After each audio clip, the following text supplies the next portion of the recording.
Kusanokwenzeka ukuthi phezu kwezitha othi unazo wena empilweni yakho, kodwa ukhande ukuthi isitha esikhulu kunazo zonke uwe.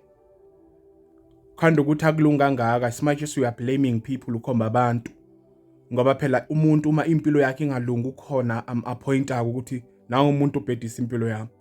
Ukhande ukuthi as much as you are pointing people ukuthi yibo ababhedisa impilo yakho, kodwa ukhande ukuthi actually impilo yakho ibhediswa uwe. Ukuthi nina anizifuni kodwa niyafuna ukufunwa. Ngamanye amagama ukhande ukuthi niyalifuna uthando kubantu banikeze uthando, kodwa ukhande ukuthi kwawena uthando awuzinikeza uthando. Kungakho even nabantu mabastopha ukunikeza uthando kubukeka ngathi ni depressed, ngathi nini anxiety. Uyaqabanga ukube into wazinikeza yona wena uma umunye asastopha kwenzekala ini. Ngoba uma umuntu astopha ukukunikeza into but because wena you give leyo nto by yourself, awuzame namhlanje ukubuka impilo yakho ukuthi ibheda kangaka impilo yakho ibhediswa yini. Uma ufila ngathi abantu abakuthandi, what about you? Do you love yourself? Uyasifuna yini wena? How do you feel about yourself? Ngoba wena ufuna ukufunwa kakhulu ngabantu but you forget ukuyifuna wena. Awuyifuni wena.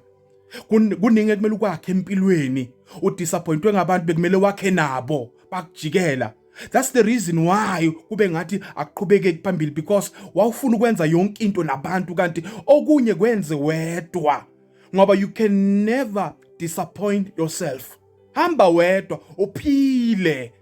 Ungafuna every time ufuna abantu, nala ngamele ubafune khona abantu uyabafuna, nangamele nalapho kumele bangangeni khona uyabafaka. It is because awuyifuni wena. That is why most of people, they are working so hard to be people pleasers.